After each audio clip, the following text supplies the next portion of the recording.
À toi d'avoir ta propre définition du succès. Pas celle de tes parents, pas celle de la société, pas celle de tes amis. Bonjour, c'est Audrey Cédric, j'espère que tu vas bien. Encore une émission, on va parler de mindset, on va entrer dans au fond des choses. C'est vrai que la définition du succès, chacun a sa recette, mais avant d'entrer dans le vif du sujet, si tu ne me connais pas encore, si c'est la première fois que tu trouves cette émission, n'hésite pas à t'abonner parce qu'ici c'est l'émission où on parle vraiment de la liberté financière, pas des scams, pas baguettes magiques, pas de techniques. Alors, il y a très peu, il y a des techniques, je vais pas te cacher le truc, mais c'est vrai que j'ai pris du temps à savoir et à comprendre que la liberté financière, c'est sur 80% d'état d'esprit. Donc on va parler aussi d'état d'esprit, c'est pour ça que c'est ce genre d'émission ou d'épisodes où on parle de l'état d'esprit. Franchement, ça fait du bien parce que, bon, c'est pas pour me vanter, mais c'est rare de tomber sur des contenus comme ça. Et clairement, hein, si tu fais partie de ceux qui écoutent, des rares qui écoutent mes contenus en audio, podcast, parce que c'est de plus en plus rare d'avoir des contenus longs. Bien sûr, je fais des contenus courts pour amuser la galerie, les TikTok de 3 minutes pour faire du buzz, les réels de 15 secondes où je l'explique en moins de... Non, même pas en 15 secondes, je balance un truc rapide, j'explique un concept en 1 minute. C'est pas comme ça qu'on réussit. Les gens, ils sont friands de ça. Beaucoup de personnes apprécient. Ils se disent, ah ouais, mais c'est grâce à ça qu'on va réussir. Mais clairement, c'est surtout grâce au contenu long, parce qu'on peut entrer au fond. Et c'est vrai que quand j'ai animé mon émission radio, l'émission radio, ça te montre que oui, les gens ils sont contents parce qu'ils ont l'impression d'avoir du savoir. Mais le savoir, si tu ne le mets pas en action, si tu ne l'exécutes pas, ça ne te sert à rien. C'est juste que du savoir. C'est une énergie potentielle. C'est pour ça que je te demande d'aller sur le www.audreybelrose.fr audreybelrose.fr, www.audreybelrose.fr, intégrer dans ta communauté l'éducation financière en créole et surtout t'inscrire dans un de mes nombreux webinaires où tu pourras, ok, avoir du savoir, mais tu auras aussi du savoir-faire. Et peut-être que tu auras la chance d'être appelé par un de mes collaborateurs qui va te proposer un entretien pour savoir si tu peux faire partie de l'aventure, d'être coaché directement par moi. C'est possible, tu es qualifié. Maintenant que tu sais ça, on va rentrer dans le vif du sujet et on va parler de l'émission d'aujourd'hui. L'émission d'aujourd'hui parle d'un truc qui est très important. Très important parce que pendant longtemps, j'avais ce problème. C'est quoi le succès? Parce que si tu demandes à quelqu'un, si tu demandes à une personne différente, tu verras, tu auras une réponse différente. À chaque personne, il y aura une réponse différente. Pour le succès, et en plus, ça peut varier en fonction. Pour certaines personnes, avoir le succès, c'est ok, j'ai une famille, j'ai des enfants en bonne santé, et puis j'ai un travail en CDI. Il y a des gens qui, pour eux, le succès, c'est d'avoir un bateau, avoir beaucoup d'argent. Il y a des gens, voilà, le succès, c'est juste avoir de quoi manger. Il y a des gens, pour eux, le succès, c'est d'avoir un toit sous la tête parce qu'ils sont dans la rue. Il y a des gens, pour eux, le succès, tu vois, et je peux continuer comme ça pendant longtemps, longtemps, longtemps. En fait, ce que je vais essayer de te dire, c'est que plus souvent, surtout quand on est en enfant, on est un jeune adulte, la notion de succès, c'est pas toi qui la décrira, c'est tu vas être en fait téléguidé. Je cherche le mot, mais on va te l'inculquer. Tes parents vont te dire oui, pour avoir du succès, il faut que tu travailles bien à l'école et que tu aies un bon travail. Pour avoir le diplôme, pour que tu aies un bon travail. Et toi, tu vas reproduire ça. Moi, je me souviens quand j'étais petit, j'avais 4 ans, ma tante me disait ouais, il faut que tu travailles bien à l'école pour avoir les bonnes notes, pour pouvoir avoir un bon travail. Et pour elle, le succès, parce que c'était des années 90, début des années 90, fin des années 80, donc en Martinique, quand tu travaillais à la banque, c'était le succès ultime. Tu vois, tu travaillais. Alors, tu n'étais même pas un conseiller financier, tu étais au guichet de la banque, c'est-à-dire au bas de l'échelle. Pour ma tante, c'était le truc le plus important. Et bon, après, c'était une adolescence. Hein. Moi, alors, quand je dis une jeune adulte, elle avait peut-être 18 ans, moi j'avais 4 ans, je la regardais, c'était la plus jeune des sœurs de ma mère. Et quand je la regardais, ça m'amusait. En fait, c'était ma tante, voilà, c'était cool. Ah oui, elle jouait à la speakerine, parce qu'à l'époque, je te parle d'un truc hyper vieux, hein. J'avais 4 ans, donc 84. Il y avait encore des speakerines en Martinique, et elle se mettait devant un miroir, et elle jouait à la speakerine, et moi j'applaudissais en disant, ah ouais, c'est cool. Ça, c'est des bons souvenirs d'enfance, tu vois. Mais clairement, je me suis souvenu que pour elle, ce qui était la réussite, le succès, c'était trouver un emploi à la banque ou être hôtesse de l'air. Alors là aussi, être hôtesse de l'air, c'était le succès. Et figure-toi que maintenant, hein, je suis largement plus âgé qu'elle, j'ai maintenant 45 ans. Franchement, le nombre de clients qui sont conseillers bancaires, je n'envie vraiment, vraiment, vraiment, vraiment, vraiment pas leur boulot. C'est-à-dire qu'on n'a pas idée, hein. On a l'impression que les conseillers bancaires sont toujours en vacances, ils sont en RTT, mais clairement, c'est des salariés comme un autre, et c'est pire. Il y a des gens, c'est des commerciaux. Donc toi, tu fais des études de finance et tu penses que tu vas être un conseiller financier, mais en fait, tu n'es qu'un vulgaire... oh, j'exagère quand je dis ça, mais oui, tu n'es qu'un vulgaire commercial qui est commissionné à la vente de tes produits financiers. Comme un vendeur de voitures, comme un vendeur de menuiserie, de portes et fenêtres. Tu es un commercial. Alors, je n'ai rien contre les commerciaux. Pourquoi? Parce que moi, je suis un. C'est-à-dire que quand j'ai compris que tout le monde fait du commerce et tout le monde doit savoir vendre, parce que c'est comme ça que ça marche, hein. Si moi, j'avais pas réussi à me vendre auprès de ma femme, eh ben, je serais toujours célibataire. Je n'aurais pas des enfants. Donc, oui, je me suis vendu auprès de ma femme pour montrer que j'étais le meilleur parti. Tout le monde vend. Et si elle s'était pas vendue pour montrer que oui, effectivement, c'était un bon parti, on ne serait pas ensemble. Donc, tout le monde se vend l'un l'autre. Les enfants vendent.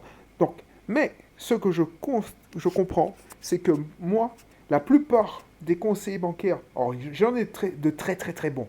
La plupart de mes partenaires financiers là, ce sont des très bons parce que ils aiment ça. Ils aiment aider les gens. Parce que c'est le sens que tu mets derrière chaque mission. Souviens-toi de l'émission où je t'ai parlé de la réponse que tu... Moi, franchement, si toi, tu considères ton métier de conseiller bancaire pour aider les gens, pour aider les gens à faire grandir leurs rêves, atteindre leurs rêves, c'est génial. Mais si tu le vis comme un traumatisme et que tu dis, ah ouais, mais tu es égoïste en fait. Et c'est partout. Moi, je constate que la plupart des salariés sont égoïstes. J'étais égoïste. J'étais le pire des égoïstes. Quand j'étais salarié, je pensais qu'à moi. Et quand Grant Cardone a dit que les pires égoïstes, c'est les pauvres, ça c'était choquant. Quand je me dis, purée, mais le mec, il ose dire ça. Ce mec, il n'a pas de froid aux yeux. Mais à un moment, quand j'ai commencé à regarder, et quand je regardais ceux qui étaient les plus égoïstes, et quand ils disaient, ouais, mais les pauvres, ils disent moi, bah, c'est vrai en fait. Je suis désolé de dire ça comme ça, mais c'est vrai que tu as beau voir, mais le mec qui te descend et qui te braque, qui te met une arme sur la tête parce qu'il se considère plus pauvre que toi, il te dit, ouais, mais bon, c'est normal parce que moi, je suis une victime, je suis pauvre. Donc il est égoïste. Il voit pas le traumatisme. S'il te vole, il te cambriole, il est égoïste. Tu vois ce que je veux dire? C'est pas une question qu'ils sont pauvres parce qu'ils... Non, mais c'est ça que je comprends. Donc, c'est en fonction de comment tu perçois les choses. C'est vrai que je vais choquer, hein. Dieu merci, j'espère que tu es ouvert d'esprit et tu es ouvert d'esprit. Mais clairement, là, ce que je vais essayer de te dire, c'est qu'il y a des conseillers bancaires qui sont malheureux comme des pierres parce qu'ils n'ont perdu le sens du travail. C'est-à-dire qu'ils voient que la pression qu'on leur met parce qu'ils n'ont pas vendu telle carte Visa, tel placement, telle assurance vie. Et ils oublient pourquoi ils font leur job. Et du coup, pour eux, le truc qui était le succès absolu quand ils ont commencé, ils perdent le sens du truc, leur sens de leur boulot, et ils subissent leur boulot. Et c'est comme ça qu'ils deviennent des mauvais conseillers, comme le conseiller que je t'ai parlé dans l'épisode précédent. Si tu veux savoir de qui je parle et pourquoi, qu'est-ce qui m'est arrivé, n'hésite pas à aller de une émission plus loin, je pense, où tu vas comprendre. Bref, tout ça pour te dire que ce conseiller, mais j'en connais plein, ben les mecs, ils finissent en burn-out. Le burn-out, c'est pas parce que tu travailles trop. C'est que tu n'aimes pas tellement pas ton boulot que ton subconscient se met en sécurité. Tu dis, putain, mais pourquoi tu m'emmènes dans là où tu souffres? Donc moi, je vais te déprimer pour que tu puisses comprendre que c'est pas là qu'il faut. Le cerveau humain est super grand aussi, hein. Quand Grant Cardone a dit dans son livre, alors je le cite souvent parce que c'est mon mentor, et franchement, quand j'ai pris ses livres dans la tronche, ça m'a giflé. Oh, comment on peut écrire ça? Et quand tu réfléchis, quand tu vois ça. Pourquoi? Parce que moi aussi, à un moment, quand j'étais salarié, j'ai perdu le sens de mon boulot. J'étais épuisé psychologiquement, mentalement, et j'étais pratiquement en burn-out. Mais en fait, je travaille 10 fois plus maintenant, et ça fait 10 ans que j'ai quitté le salariat, et j'ai pas eu un moment d'épuisement. Donc c'est pas une question que tu travailles trop, c'est que tu as perdu le sens de ton travail, et que, franchement, ton subconscient te dit non, arrête, tu n'es pas heureux. Tu n'es pas heureux, tu es malheureux. Et c'est pour ça. Donc, du coup, le succès, c'est quoi? Le succès, toi, tu dois avoir ta propre définition. C'est pas tes parents. Parce que tes parents veulent que tu sois avocat. Bah, si tu es avocat et tu es malheureux comme une pierre, parce qu'on ne le dit pas, mais un avocat, il y en a plein qui sont smicards, ils savent pas vendre. On revient toujours aux mêmes choses. Il y a des gens qui, leur père ou leurs parents, pour eux, le succès, c'est qu'ils deviennent médecins. Mais tu sais que médecins, j'en ai plein dans ma clientèle qui sont pas si heureux que ça. Donc pour moi, le succès, c'est quoi? Pour moi, le succès, c'est d'enregistrer ce podcast gratuitement. Parce que je peux me le permettre. C'est pas en me disant, tiens, merde, c'est le week-end, c'est génial. Non. Enfin, je suis content que le week-end, oui, oui, mais ça change rien à ma vie. Le succès, c'est quoi? C'est pas aller au restaurant. Quand je sortais de l'émission hier et que je voyais que les restaurants étaient remplis, tout le monde consommait des verres, ben, je t'avoue que prendre un verre en terrasse avec mon épouse, pour moi, c'est pas le succès. Mais c'est quoi l'intérêt? Sérieux? Consommer? Je suis un producteur, je suis pas un consommateur. C'est pas ça le succès. Pourtant, la bienséance, c'est de dire, ok, le succès, c'est de pouvoir manger au restaurant plus souvent. Alors, je l'entends souvent, mes prospects, mes clients, ils commencent comme ça. Mais je te garantis, je suis, quand tu es hors de chez toi pendant, moi, je suis, alors, et j'aime pas voyager, hein. Le dernier trimestre là, j'étais hors de chez moi la moitié du temps. Je t'avoue que ça commençait à me saouler. Ah ben, il y a des gens, ils disent, ah ouais, génial, il est allé en Écosse, oh, il a enchaîné avec Miami, Atlanta, New York, oh, génial, j'aurais trop de la chance. Oui, alors je vais pas mentir, c'était cool, c'est sûr. Mais clairement, je l'ai fait pour une raison, ça c'est du succès, effectivement, pour moi, c'est pas montrer que je voyage, mais c'est aussi la liberté de voyager quand j'ai envie. Et quand je peux aussi profiter, avoir de l'utile et l'agréable. Mais c'est pas pour voyager pour voyager. Parce que quand moi je voyage, je travaille quand même. Parce que je travaille, je réponds à mes clients. Et puis souvent, quand je vais à Miami, c'est pour aller dans le quartier général de Grant Cardone. Et ensuite, je profite pour faire un saut à New York. C'est ça pour moi le succès. Mais c'est pas faire comme tout le monde, les gens qui veulent nous dire ok, ben je fais une croisière en février, ensuite je vais en Floride. Non, c'est pas ça le succès. Ma définition du succès, c'est pas bouffer au restaurant une fois par mois parce que c'est ce que les gens rêvent. Alors oui, je peux le faire. Mais mon succès, par contre, c'est tiens, je joue un jeu, je vais à l'hypermarché, je dépense le moins possible parce que je veux consommer le moins possible. C'est ça le succès. Le succès, c'est pas avoir une grande maison. Ma définition du succès, c'est avoir une maison qui me plaît, qui est fonctionnelle. Et voilà, le succès, c'est pas avoir des gens tout le temps chez moi. Justement, moi, je suis quelqu'un de solitaire. Ben non, le succès, c'est pas avoir des gens qui viennent en invitation et on fait des parties. Je suis quelqu'un de solitaire. Donc, chacun a sa définition du succès. Donc, c'est ça qu'il faut que tu comprennes. Tes amis, ben, pour eux, peut-être le succès, c'est de pouvoir voyager, faire du shopping. Je déteste faire du shopping. Donc c'est pour ça, moi, ça m'a pris du temps pour comprendre que, non, ok, franchement, j'étais jockey à une époque. Mais je te garantis que ça me faisait chier de ne pas mixer. Pourquoi je préférais mixer en soirée? Parce que ça me faisait chier de danser. Tu vois ce que je veux dire? C'est ça le truc. Donc tu vas me prendre pour un extraterrestre, mais je m'en fous en fait. Parce que je suis pas là pour être jugé. Et le regard des gens ne m'intéresse pas. Et c'est ce que je veux que tu comprennes. Que toi, tu es ta propre définition du succès et que tu t'en fous complètement de que les gens pensent. Le but du jeu, c'est d'avoir les personnes qui te comprennent. Alors, il faut être ouvert d'esprit, il faut avoir le débat, mais ne perds pas ton temps à discuter avec des gens qui n'ont rien compris à la vie. Est-ce qu'ils sont plus heureux que toi? Moi, franchement, je kiffe. Je kiffe ma vie. Sérieux.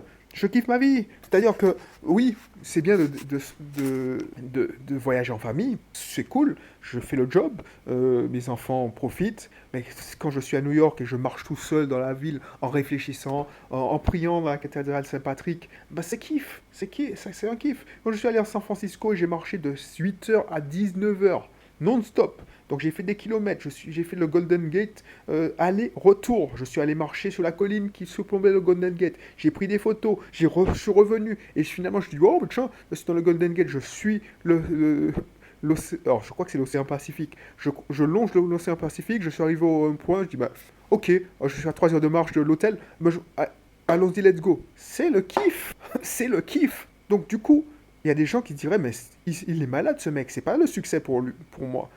Le succès, c'est de pouvoir me balader en Uber, chacun sa route, chacun fait comme il veut. Et c'est ça la liberté. Donc il y a des gens, peut-être que toi tu as envie de la vie d'une personne où tu te dis, ah purée, mais si j'étais comme lui, j'aurais du succès.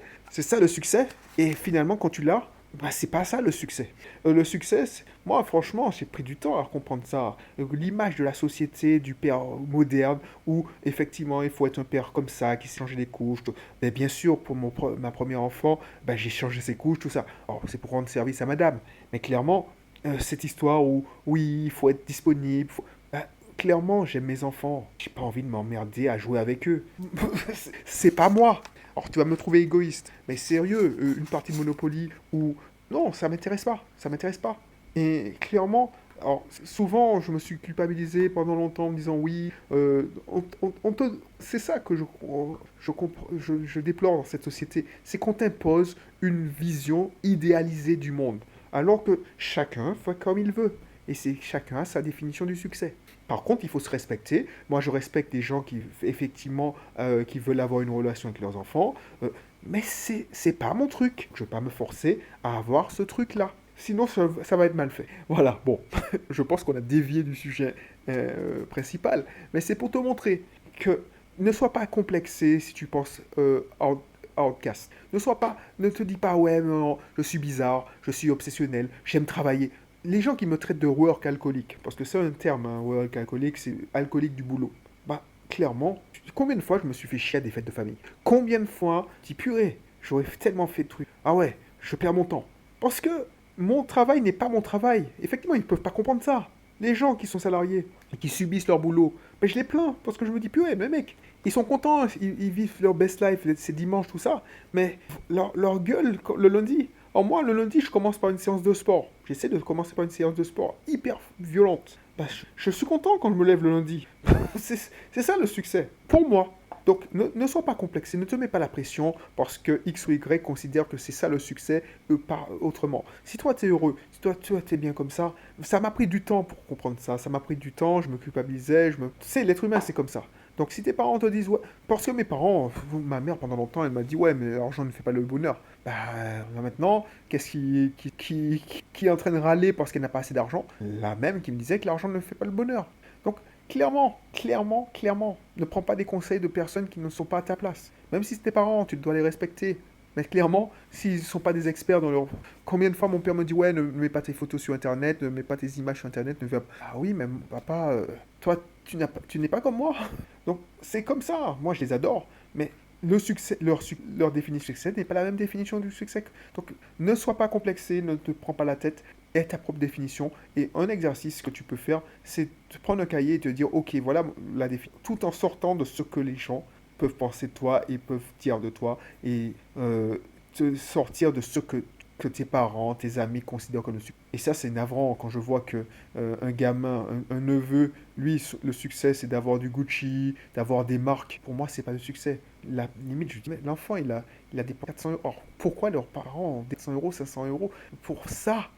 Bref, on va pas épiloguer, t'as compris. Si tu n'es pas encore abonné, abonne-toi. Et si vraiment tu n'as pas encore trouvé ton bonheur dans mes ressources offertes gratuites, va faire un tour sur www.audreybelrose.fr. Je te garantis que ça peut changer ta vie, ça va changer ta vie si tu n'as pas encore, si tu peux encore aller sur le site. Ok, allez, à très bientôt. On se retrouve pour une autre émission.